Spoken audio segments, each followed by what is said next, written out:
आता आवाज उठवा. सोलापूर शहरातलं इलेक्शन आता शेवटच्या टप्प्यावर येऊन थांबलंय. ज्या पद्धतीनं सुरुवातीला भारतीय जनता पार्टीच्या मुलाखती सुरू झाल्या, त्या मुलाखतीत त्यानंतर आमदार देवेंद्र कोटे यांनी स्वतःहून सांगितले की आमच्याकडं 1200 लोकांनी मुलाखती दिलेल्या आहेत. एवढ्या मोठ्या प्रमाणात लोकांनी मुलाखती दिल्या असताना सुद्धा त्यांना, तुम्हाला सगळ्याला माहिती आहे की कित्येक प्रभागामध्ये बाहेरून उमेदवार आणावे लागले. त्याचे उदाहरण मला सांगायचंच म्हणलं तर प्रभाग 7 मध्ये पूर्वी नाना काळे हे राष्ट्रवादी काँग्रेस मध्ये काम करायचे. चेतन नरोटेंना पाडण्याकरता चेतन नरोटे यांच्यासोबत असलेले सहकारी काँग्रेस पक्षात काम करणारे बाबा करगुळे, जॉन फुलारे, अजून विनोद भोसले यांना पक्षामधनं त्यांनी घेतलं. 50% उमेदवाऱ्या त्यांनी आदर पक्षात दिलेल्या आहेत. गणेश वानकर असतील प्रभाग 6 मध्ये, किसन जाधव असतील, राष्ट्रवादीचे नेते म्हणून ते फिरायचे. म्हणजे जिथं जिथं एखादा उमेदवार निवडून येण्याची क्षमता ठेवताय तर तिथं त्यांचा निष्ठावंत कार्यकर्ता बाजूला ठेवला आणि त्यांनी सांगायचं की आमच्याकडे 1200 मुलाखती झाल्या. 1200 मुलाखती झाल्यानंतर सुद्धा भारतीय जनता पार्टीची लिस्ट बघितली तर त्याच्यामध्ये 50% उमेदवाऱ्या देवेंद्र कोटेंनी आदर पक्षातल्या लोकांना दिलेल्या. त्याच्यावर कहर झाला. प्रभाग क्रमांक 20 मध्ये MIM मधनं जे गेल्या वेळेस कॅन्डिडेट लढला अशा कॅन्डिडेटला त्यांना उमेदवारी द्यावी लागली. ह्यापेक्षा दुर्दैवाची गोष्ट नाही. एकीकडे MIM ला कडाडून विरोध आहे अशा पद्धतीनं बोलायचं आणि MIM मधला कॅन्डिडेट तिथं बहुसंख्य मुस्लिम आहेत आणि तिथं तू कॅन्डिडेट चालतंय, या गोष्टी लक्षात आल्यानंतर MIMच्या कॅन्डिडेटला उमेदवारी द्यायची. ही दुतर्फी भूमिका निष्ठावंतांना तर आवडलीच नाही. पण तुम्हाला सगळ्याला माहित आहे की या उमेदवारांनी यांच्या हयातीमध्ये कधीच नरेंद्र मोदी साहेबांना, नाना काळेंनी जर बटन दाबलं असेल तर नक्की भारतीय जनता पार्टीच्या कार्यकर्त्यांनी त्यांचं काम करावं. उभ्या आयुष्यात देवेंद्रजींचं काम जर नाना काळेंनी किंवा या लोकांनी एकदा जरी केलं असेल तर, पण मी तुम्हाला माहित आहे आम्ही युतीमध्ये असल्यापासून नरेंद्र मोदी साहेबांचंही आम्ही काम केलं, एकनाथजी शिंदे साहेबांचं युतीत विधानसभेला काम केलं, देवेंद्रजींचं पण काम केलं. म्हणजे ज्यांनी आयुष्यभर पार्ट्यांना शिव्या दिल्या, भाजपला शिव्या घातल्या, भाजपचं काम करणाऱ्या कार्यकर्त्याला त्रास दिला, त्यांना कित्येक ठिकाणी मारहाण केली, दमदाटी केली, अशाला बक्षिसी म्हणून देण्याचं काम त्यांनी केलेलं आहे. हा विषय राहिला त्यांच्या पक्षातला. पण खास करून त्यांनी ज्या पद्धतीनं प्रभाग 7 मध्ये मराठा समाजाचं नेतृत्व असलेलं संतोष भाऊ पवार, तुम्हाला माहित आहे आज राष्ट्रवादी काँग्रेसचा नेता म्हणून ते शहरभर फिरतात.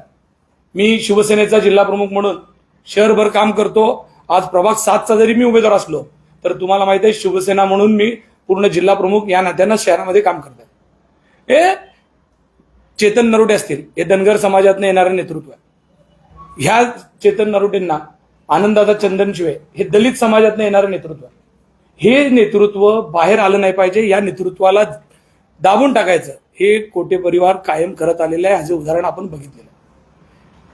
तात्यासाहेब कदाचित काय लोकांना न्याय तर देत होते, पण देवेंद्र ज्या पद्धतीनं ही सगळी मंडळी संपवण्याच्या दृष्टिकोनातनं, म्हणजे मराठा समाजाचं नेतृत्व संपून टाकायचं, धनगर समाजाचं नेतृत्व संपून टाकायचं, दलित समाजात या भागातला नेता राहिला नाही पाहिजे, कोण जे कुणी असतील ते त्यांच्या घरी पाणी भरत असेल तरच त्याला नेता म्हणून फिरता येईल, अन्यथा कुणालाही तिथं काम करण्याची संधी देणार नाही. इतक्या क्रूर भावनेतनं यांनी इथं राजकारण करण्याचा प्रयत्न याआधी केला.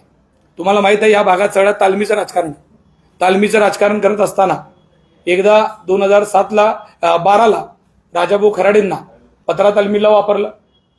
2017ला मंगळवेढा तालीम आम्हाला सगळ्याला कोटेंनी वापरलं, देवेंद्रनी वापरलं आणि आता पुन्हा एकदा नाना काळेंना वापरून पुन्हा माझ्याशी त्रास देण्याचं काम सुरू आहे.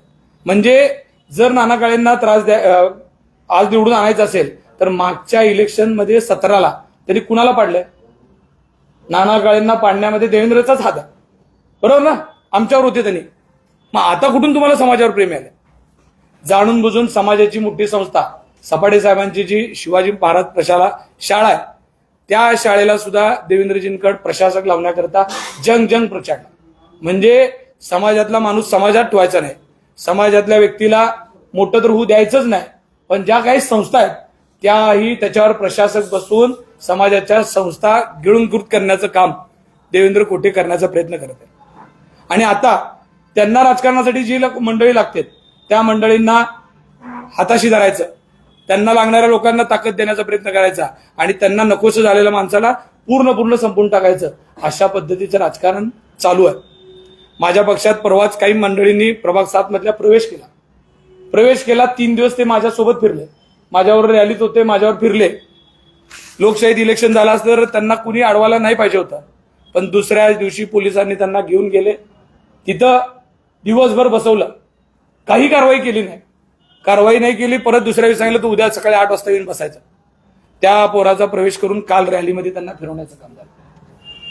समाजाचं सांगायचं तर काल तुम्ही बघितले असेल त्यांच्या रॅलीमध्ये एकीकडे बाराबंदी घालून ते शिवसेना पक्षाला विरोध करण्यासाठी भारतीय जनता पार्टीचा प्रचार उमेदवारांबरोबर बाराबंदी घालून फिरले। बाराबंदी कधी घालतो आपण? सिद्धरामेश्वरच्या यात्रेत, त्यासाठी खूप महत्वाची पवित्रता आहे। ते घालून त्यांना कुणाला खुश करायचं होतं? लिंगायत समाजाला खुश करायचं होतं। लिंगायत समाजाचं नेतृत्व उत्तर मधलं संपवण्यासाठी रात्रभर षड्यंत्र करत बसणारी तुम्ही मंडळी, लिंगायत समाजाला तुम्ही काय बाराबंदी घालून खुश होणार आहे? जो समाज इथले सगळी व्यवस्था चालू शकते एवढी शक्ती असलेला समाज आहे आणि त्याला तुम्ही काय वेडं समजता? कळत नाही लोकांना उत्तरचं नेतृत्व संपवण्यासाठी तुम्ही काय काय गोष्टी करताय। तुम्हाला उत्तरमध्ये यायचं मध्य सोडून पुढच्या वर्षी, म्हणून तुम्ही आज काय काय गोष्टींवर प्लॅनिंग करताय ते सगळ्या समाजाला सगळ्या गोष्टी कळलेल्या आहेत। मुस्लिम समाजाला तुम्ही ज्या पद्धतीनं एकीकडे द्वेषभावनेतनं बोलायचं आणि रात्रीतनं जाऊन त्यांच्या पुढाऱ्यांच्या पाया पडायचं, त्यांना सांगायचं की ते ठीक आहे मी काय गोष्टीसाठी केलंय, तुमच्या उमेदवारांना रात्रभर पाठवायचं की जावा तुम्ही कॉम्प्रोमाइज करा, तुमच्यासाठी वैयक्तिक मत मागा आणि जाहीर समोर कॅमेरासमोर मुस्लिम समाजाचा द्वेष करायचा। म्हणजे ही भूमिका सगळ्यांच्या लक्षात आलेली आहे। शेवटच्या दिवशी मला हेच लोकांना लक्षात आणून द्यायचं आहे की आपण आता कुणाच्या पाठीमागे राहणार आहे। बघा की आपल्याला कशा पद्धतीनं वेगवेगळ्या समाजाचे नेतृत्व तर संपवण्याचं काम चालूच आहे, पण आपल्या सगळ्यांना माणसात माणूस नाही ठेवणार या भूमिकेतनं त्यांनी काम सुरू केलेलं आहे। काल तर कहर झाला सर, इतका मोठा कहर, पालकमंत्री महोदय आणि देवेंद्र कोटे रात्री 2 वाजेपर्यंत सगळ्या लोकांना, बसलेल्या लोकांना 10 वाजता पोलीस काट्या मारून पाठवत होते आणि रात्री 2 वाजता पालकमंत्री स्वतः प्रभाग क्रमांक 5, 6, 7, 15 ह्याची फिल्डिंग लावण्याकरता काय काम करत होते? सगळीकडे एकीकडे पोलिसांना सोबत घेऊन कॅनव्यातनं चुकीच्या पद्धतीचं काम सुरू होतं। रात्रभर पैसे वाटण्याच्या मोहीममध्ये मला वाईट वाटतंय की ज्या लोकांनी सोलापूर सांभाळलं पाहिजे पालकमंत्री या नात्यानं, त्यांना कॅनव्यात घेऊन जाऊन लोकांना पैसे द्यायची वेळ आलेली ही परिस्थिती आहे। कार्यकर्ता सापडत नाही, कुणी घ्यायला तयार नाही, अशी परिस्थिती असताना या देवेंद्र कोटेंनी त्यांना दिशाभूल करून या 4 प्रभागामध्ये रात्री कित्येक वाजेपर्यंत बसवलेलं आहे। ह्याचे मी तुम्हाला फोटो सहित ते रात्री कुठं बसले होते, काय काय करत होते हे दाखवू शकतो। असं कारण आहे की खुलेआम आहे त्या गोष्टी।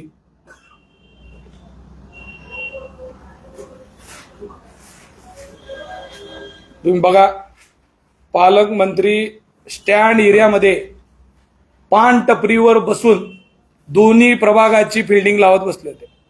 एकीकडे पब्लिकला 10 वाजता फिरायचं नाही म्हणून सांगता आणि स्वतः कॅनवा घेऊन या यंत्रणेचा अशा पद्धतीचा गैरवापर करत बसणार।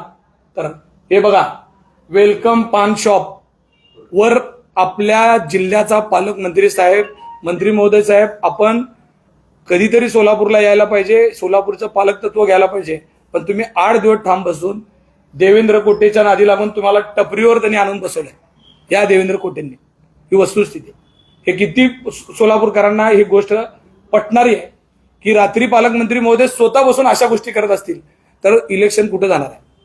मला माहित आहे, मी आज ज्या पद्धतीची बाईट देतोय, ज्या पद्धतीचं वक्तव्य करतोय, या गोष्टीमुळे नक्की मला त्रास होणार, मला जेलमध्ये सुद्धा घालतील, माझ्यावर खोट्या केसेस कराव्यात यासाठी कित्येक लोकांना सांगितलं जातं की तू फक्त एक वेळीत लिहून जा की भारतीय जनता पार्टीच्या कार्यकर्त्याला सांगितलं जातं की अमोल शिंदेनी तुला दम दिलाय। मी अजून तुमच्या सगळ्यांसमोर आव्हान करतो, मी इलेक्शन लोकशाही पद्धतीनं बिगर पैशाने लढणार आहे। मला मतं द्यायची असतील तर प्रेमाने कामाने द्या, मी कधी कुणाला दमदाटी करणार नाही। मी कुणालाही शक्ती प्रदर्शन करून, माझी ताकद दाखवून मला इलेक्शन जिंकायचं नाही, लढायचंही नाही। मला माहित आहे 5 वर्षाची काय कामं केलेत ती उड्या डोळ्यांनी सोलापूरकरांनी बघितलेत. त्यासाठी ते मला मतं देतील, नाही द्यायचं असतील तर नाही देतील.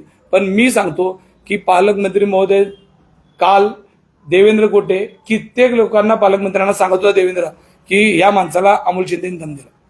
पण तेच पोरगं सांगायला मंत्री महोदय नाही, मला त्यांनी कधीच फोन नाही लावला, कधी बोललं नाही.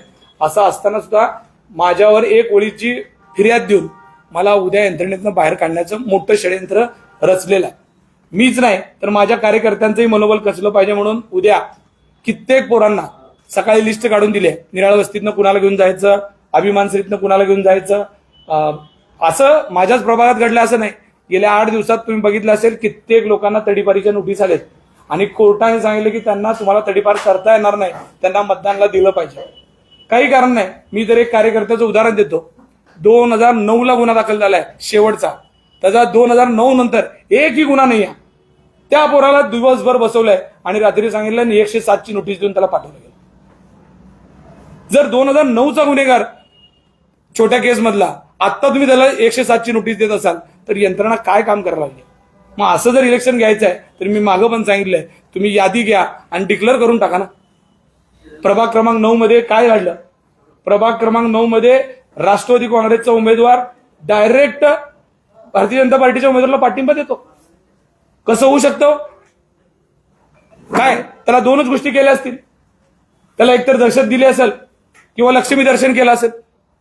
लक्ष्मी दर्शन झाल्याशिवाय किंवा दहशती या दोन्ही शिवाय उमेदवारी भरलेला फिरत फिरत असताना तुमचा भाजपचा शेला घालून फिरायला लागला. ह्याच्यात काय घ्यायचं? प्रत्येक ठिकाणी हे चालू आहे. मी प्रभाग 7चं जरी उदाहरण देत असलो तरी ही गोष्ट सगळीकडे चालू आहे. सोलापुरात आम्ही बोलणारी माणसं आहे, समोर येऊन आम्हाला काय त्रास झाला तरी आम्ही समोर येऊन हिमतीने बोलण्याची प्रयत्न करतो. पण मला माहित आहे बिडी घरकुल पासून ते सोलापूरच्या शेवट टोक्यापर्यंतचा माणूस कॅमेरा समोर येऊन बोलणार नाही, त्याला होत असलेला त्रास सांगणार नाही. त्या सगळ्यांच्या व्यथा मी सांगण्यासाठी आलो. हा त्रास मला एकट्याला नाही, कित्येक उमेदवारांच्या भावाला नेलाय, कित्येक उमेदवारांच्या पै पाहुण्यांना नेत आहेत. आमच्या रॅलीत काम केला, फिरला की सकाळी पोलीस येऊन घेऊन चालले, दुपारी पोलीस त्याला दिवसभर बसू सोडते. मग असं जर इलेक्शन होणार असेल तर आपल्याला कसं उद्याची यंत्रणा करायची? मला एक हे आहे की उद्या जर मला विनाकारण अटक झाली तर तुम्ही पत्रकार बांधवांना विनंती आहे की माझ्या घरच्यांना घेऊन आपलं इलेक्शन करा. कारण मला माहित आहे की उद्या काय करणार आहेत. उद्या सकाळी करतील. मी तर जाहीर सांगितलंय पोरांना साधी पॉम्पलेट सुद्धा खिशात घेऊन फिरू नका. कारण तुमच्याच पॉम्पलेटमध्ये आमच्याच पोरांना पकडून सांगतील की तुमचे पैसे सापडले तर चला तुम्ही आतमध्ये. पैसे कोण वाटा लागलाय, कोण दहशतीच्या वातावरणात इलेक्शन करायलाय, सगळ्याला पूर्ण लक्षात आलंय. पण मी म्हणत होतो की काही लोक समोर येऊन बोलतील, काही लोकांना असं वाटेल की या सगळ्यांसमोर. पण मला नाही इलाज झाला. आता मी ह्यांना घाबरलेलं नाही आहे, पण मला खरं चित्र लोकांसमोर आलं पाहिजे या मानसिकतेतनं मी ही सगळी गोष्ट तुमच्या समोर आणतोय. बाकी मला एवढं सांगायचं की लोकशाही पद्धतीनं सोलापूरचं इलेक्शन व्हायला पाहिजे होतं, अपेक्षित आहे. ज्या पद्धतीनं सांगोल्यात शहाजी बापूंना त्रास दिला त्याच पद्धतीनं सोलापुरात अमोल बापूला त्रास देण्याची यंत्रणा चालू आहे.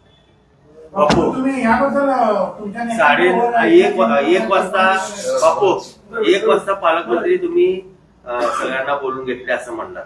नाही, मी फोटो दाखवला तुम्हाला, ती झालं नव्हतं ते.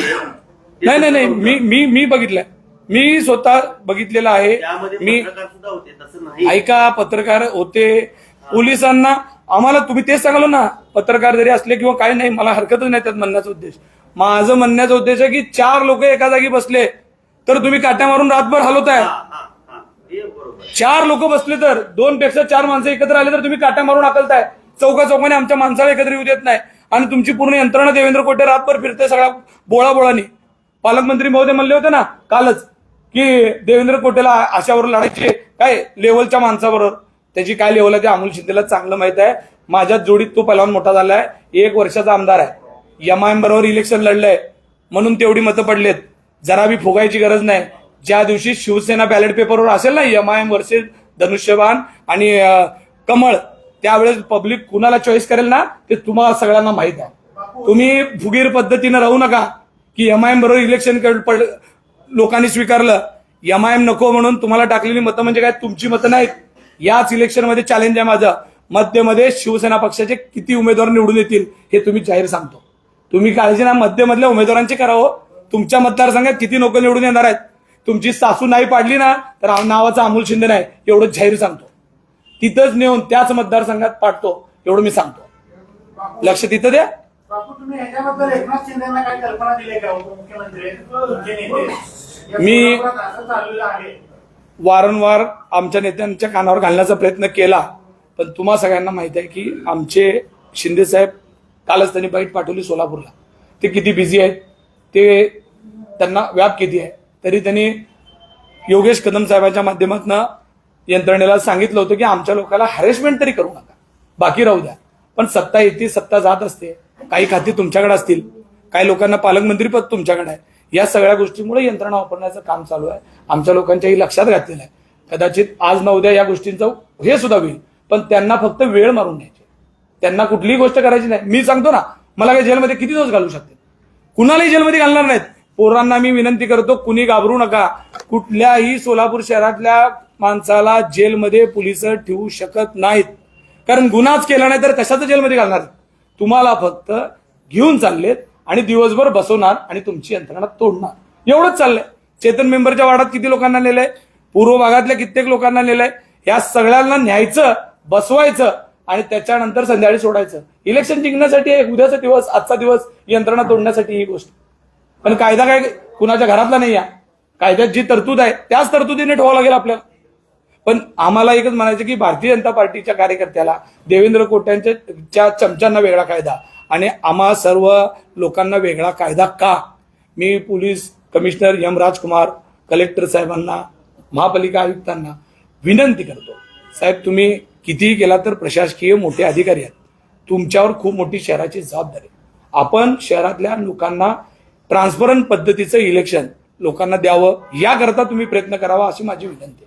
कारण तुम्ही सगळ्यांनी काय व्हायला लागलंय, हे 2-3 माणसं असे वागतायत, आमदार एवढा हस्तक्षेप करताय म्हणून बदनाम होण्याचं काम व्हायला लागलं. पोलीस खात्याचं बदनाम होत आहे, महापालिका आयुक्त बदनाम होत आहेत, कलेक्टर यंत्रणा, निवडणूक आयोग यंत्रणा. त्यांची चुकी नाही आहे, कदाचित त्यांच्या मनातही नसेल या अशा गोष्टी, पण त्यांना या सगळ्या गोष्टीत प्रेशर घालून या सगळ्या गोष्टी करायला लावतात. समोर कोण येत आहे, पब्लिक समोर कोण चाललंय, सर्वसामान्य माणसासमोर कोण चाललंय, तर या यंत्रणा चालली आणि आपण बसायचं. अहो एवढ्या वाईट पद्धतीने तुम्ही राहता. मला असं वाटतं का की पालकमंत्र्यांनी कायदा स्वतःच मोडलेला आहे रात्री 10 नंतर? बघा 10 वाजता पालकमंत्री, 10 वाजता नाही, रात्री 12 वाजता टी शर्ट घालून तिथं बसले होते. त्याचे फोटो मी तुम्हाला दाखवले, कशा पद्धतीने ते घेऊन बसले होते, ते का बसले होते सगळ्याला माहित आहे. कारण आमच्या सगळ्या पोरांना पांगवायचं, आमच्या पोलांना पळवायचं. आनंददादा चंदनशिवे हा दलित चळवळीतला कार्यकर्ता आहे, हा पडला पाहिजे याकरता 5 नंबरची बिल्डिंग लावली आहे. अमोल शिंदे 7 नंबरचा उमेदवार आहे, मराठा समाजाचं नेतृत्व आहे, जरंगेंसाठी स्वतःच्या ऑफिसचा बॅनर काढलेला कार्यकर्ता आहे, पक्षाच्या पदाचा राजीनामा देणारा कार्यकर्ता आहे. मी स्वतः, तुम्हाला माहित आहे, मराठा समाजाच्या आंदोलनामध्ये स्वतः सांगितलं होतं की जोपर्यंत समाजाचा आरक्षणाचा विषय होणार नाही तोपर्यंत हे सगळ्या समाजाचे नेतृत्व संपवायचे, म्हणून या सगळ्या गोष्टी चालू आहेत. चेतन नरोडे धनगर समाजातला, त्याला संपवायचं आहे. अशा आहेत जे काही पीसी असतील, यांनी त्याग केलाय समाजासाठी. या लोकांनी रक्त सांडलंय, वेळ प्रसंगी लोकांसाठी उतरले, पण ह्यांना त्यांच्या घरनं कारभार चालवण्याच्या दृष्टिकोनात हे सगळ्या गोष्टी करतायत. तुम्हाला माहित आहे त्यांची पूर्वीपासूनची स्टाईल आहे. महापालिकेतनं चालवायची नाही आहे त्यांना. महापालिका त्यांना घरात बसून बालाई सरोवरमधनं चालवायची आहे, हॉटेलमधनं चालवायची आहे, त्यांच्या ऑफिसमधनं चालवायची आहे. महापालिका ही सभागृहातनं चालली पाहिजे. सोलापूरकरांचा आवाज हा सभागृहात उठला पाहिजे, पण अशी नाही आहे परिस्थिती. म्हणून तर त्यांचे बगलबच्चे निवडून आणण्याकरता सोडायचं आणि लढणारी माणसं जी आहेत त्या लढणाऱ्या माणसांना उद्या महापालिकेत आवाज म्हणून चाललं नाही पाहिजे. जी उजूर करणारी माणसं घेऊन जायचीत महापालिकेत, आणि अशी माणसं मग काय बी झालं सभागृहात, दादा काय करू, साहेब काय करू, हे विचारून मग सभागृहात बोलणारी माणसं तयार करायची. माझं एकच म्हणणं आहे की ज्या ज्या प्रभागात लढणारे कार्यकर्ते कुठल्याही पक्षात असू द्या, मी शिवसेनेचं म्हणत नाही, आता अशी परिस्थिती झाली की भाजप वगळता सगळीकडे जे जे पोरं लढतायत, मनापासून कष्ट काढतायत, रस्त्यावर उतरून भांडण्याची भूमिका ठेवतायत, त्या सगळ्यांना तुम्ही चॉईस चांगला उमेदवार करून निवडून देण्याची जबाबदारी आता तुमची सोलापूरकरांची आहे. आता अशा दडपशाहीला जर आपण आता जर ताकद म्हणजे घाबरलो तर येणारा काळ आपल्याला सोलापूरकर माफ करणार नाहीत. म्हणून सोलापूरकरांना विनंती आहे की आपण आता उमेदवार चॉईस करताना या काही गोष्टी प्रामुख्यानं बघितल्या पाहिजेत. पत्रकार बांधवांनाही माझी विनंती आहे की जे खरं आहे ते तुम्ही दाखवा, जे जळतंय, जे लोकांच्या भावना आहेत त्या दाखवा. मला माहित आहे इलेक्शन प्रक्रियेत काय गोष्टी होत असतात, पण या सगळ्या गोष्टीत शेवट तुम्ही लोकशाहीचा स्तंभ आहात, त्या लोकशाही जिवंत ठेवण्याचं काम तुमच्याकडे आहे. अहो, आम्हाला एक दिवस जेलमध्ये घातलं, कार्यकर्त्यांना आत घातलं, ही पद्धत बदलून जाईल. उद्या हे पालकमंत्री बघा आज आहेत उद्या जातील, आमदारांनी हाय नाही, पुढच्या इलेक्शनला काय करायचं? नगरपालिकेत हेच घडलं, त्याचा परिणाम त्यांना आलाय. ज्या पद्धतीनं दडपशाही करून नगरपालिकेत इलेक्शन झालं त्याचा परिणाम त्यांनी भोगलाय. तरी सुद्धा ते अजून बी महापालिकेत असं करतायत. येणाऱ्या काळात तर मला वाटतं जिल्हा परिषद पण डिक्लेअर झाली आहे. या सगळ्या गोष्टीत यंत्रणेचा वापर करून आम्हाला अडचणीत आणण्याचा प्रयत्न चालू आहे. बापू, आता तुम्ही आमदारांवर टीका करायला, उद्या परत वर्ण सांगितलं भाजपच्या युती तुम्ही जोडून घ्या म्हणतात, तेव्हा तुमची भूमिका काय असणार आहे? कारण वरचं राजकारण तुम्हालाही माहिती आहे. मी आज निकालाच्या आधी सोलापूरकरांना भाजप वगळता सगळ्याच पक्षाच्या उमेदवारांना, शिवसेना पक्ष, राष्ट्रवादी काँग्रेस पक्षाची आमची युती आहे, आमच्या उमेदवारांना निवडून द्या, जास्त संख्येनं आम्हाला सत्ताच द्या असं सांगतोय. कारण एकीकडे एकनाथजी शिंदे साहेब असतील, अजितदादा असतील, यांचं नेतृत्व खमकाय. हे नेतृत्वच नाही, आम्ही पूर्ण सत्ताच मागतोय सोलापूरकरांना. लोकांच्या डोळ्यात पाणी आहे पण नळाला पाणी नाही. काय मिळालं?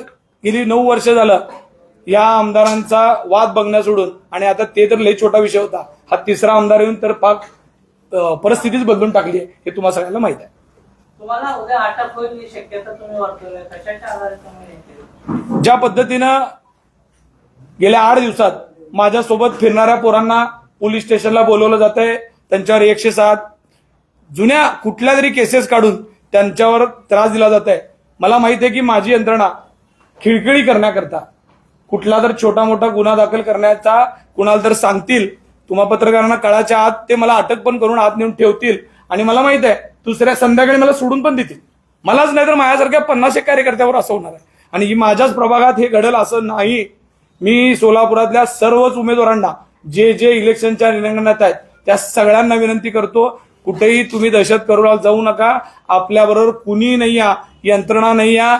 तुमची एक चूक तुम्हाला पूर्ण इलेक्शन प्रक्रियेतनं बाहेर काढून टाकेल, अशा पद्धतीचं षड्यंत्र लागलेलं आहे. आणि हे सगळं डोळ्यासमोर आहे की असं षड्यंत्र नाही, अशी परिस्थिती आहे. म्हणजे मी प्रभाग 7 तर सोडा हो, सगळ्या 102 जागेवर लढणाऱ्या प्रत्येक उमेदवारांना, हे महिला उमेदवारांना सोडणार नाही. ज्या महिला उमेदवार अतिशय चांगल्या पद्धतीने लढणार आहेत त्यांना सोडणार नाही, हे बाकीच्यांचं सोडा. बापू, प्रभाग 22 मध्ये आणि 3 मध्ये पैसे वाटप करण्यात आलं. सगळीकडेच ह्या सगळ्या गोष्टी चालू आहेत, खुलेआम चालू आहेत. पैसे वाटपनाचा, दहशत करण्याचा भडीमार चालू आहे. मी आता सोलापूरकरांना विनंती करतो की यांच्या थोड्याफार देणाऱ्या पैशावर न जाता आपण सोलापूरचा विकास डोळ्यासमोर ठेवून आपण मतदान करावं, एवढीच विनंती करतो.